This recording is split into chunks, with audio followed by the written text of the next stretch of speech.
connection, an emotional connection with the work. Not how much it costs or what celebrity did it or whatever. It's more a personal level. And I don't think there's anything that anybody else has said.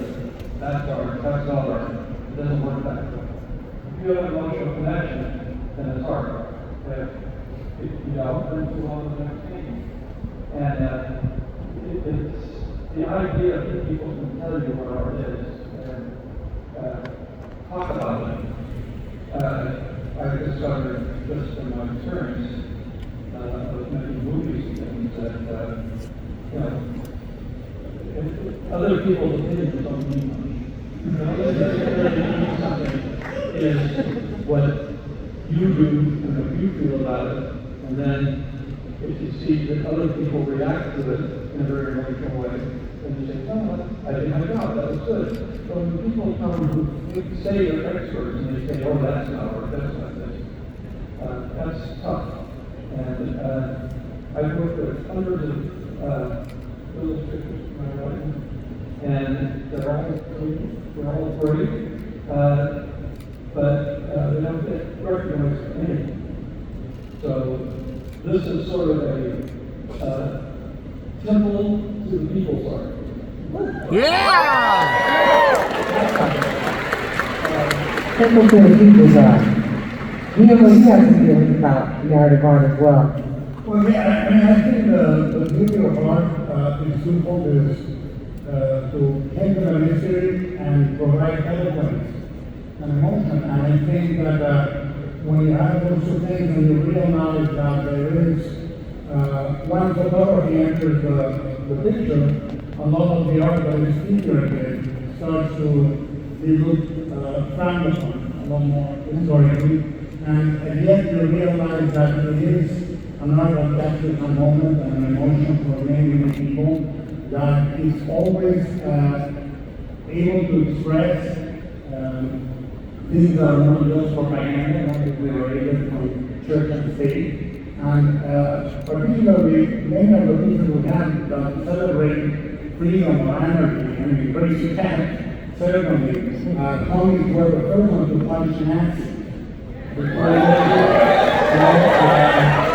These economics had a lot of social conscience before or at the same time as movies and so forth. And you have graffiti, you have many of the popular media forms of art that do that. They are not dominated, and the museum, what is important to me or what is reminded of, is not a man and his collection, it's a lineage of images. The lineage of images that have been spoken, and we as storytellers and visual storytellers, we have that vocabulary to see where that really came from, the etymology of the image. And when we think about that, Mark Chomsky said, the limit of your language is the limit of your universe. If you cannot name something, you cannot own it. The same is for politics. What is amazing about this collection, we will give you step by step how a form of expression came to the form that we have today. Because we are in a critical moment in which one of the things that invites us up here is the past.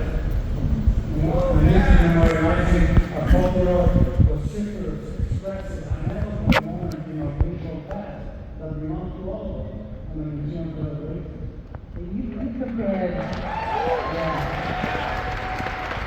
You compared Land of Art to rock and roll. If you have every institution, if you look for an illustration museum, an illustration narrative art museum, with tiny places here and there, the declaration of principle that the size, scope, and majesty of the thing is same is basically this exists as an art form, and it changes so minutely. Everybody here can argue who aims that theory better. Simon theory or Roger theory, and it changes. That's how much is important. The scientific theory is a temple that says this is an important thing. This is the clear. And imagine for a moment that all we have was classical music and non-melodic music, and rock and roll had never been enshrined in a proper way as an art form. This is what this is doing.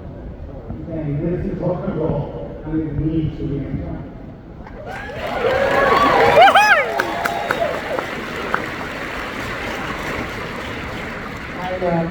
landed at LAX the other day, which is LA's airport, and you're able to actually see this temple from the sky. Unbelievable. But we'll talk about that later. I was just blown away.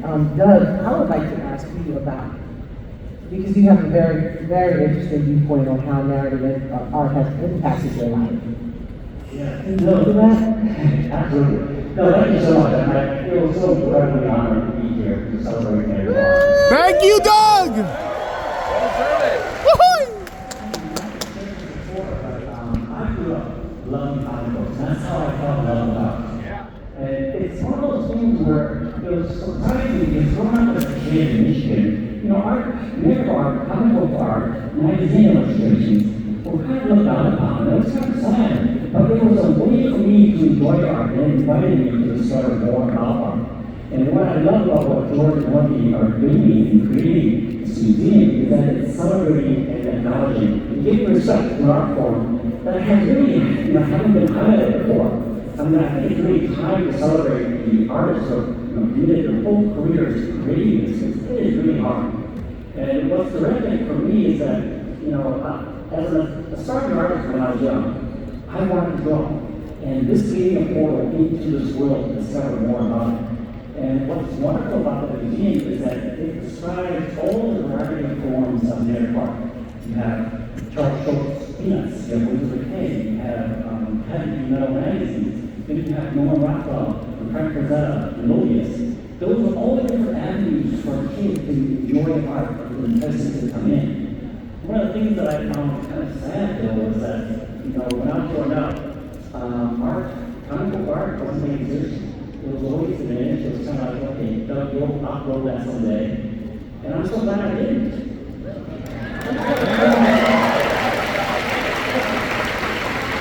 I'm glad you did it. This is so relatable. I'm sure that so many of the audience can relate to using your art form as a way to just express yourself. You're creating beautiful art right now, today, and here showing it to one another as we speak. Doug, you had a beautiful story about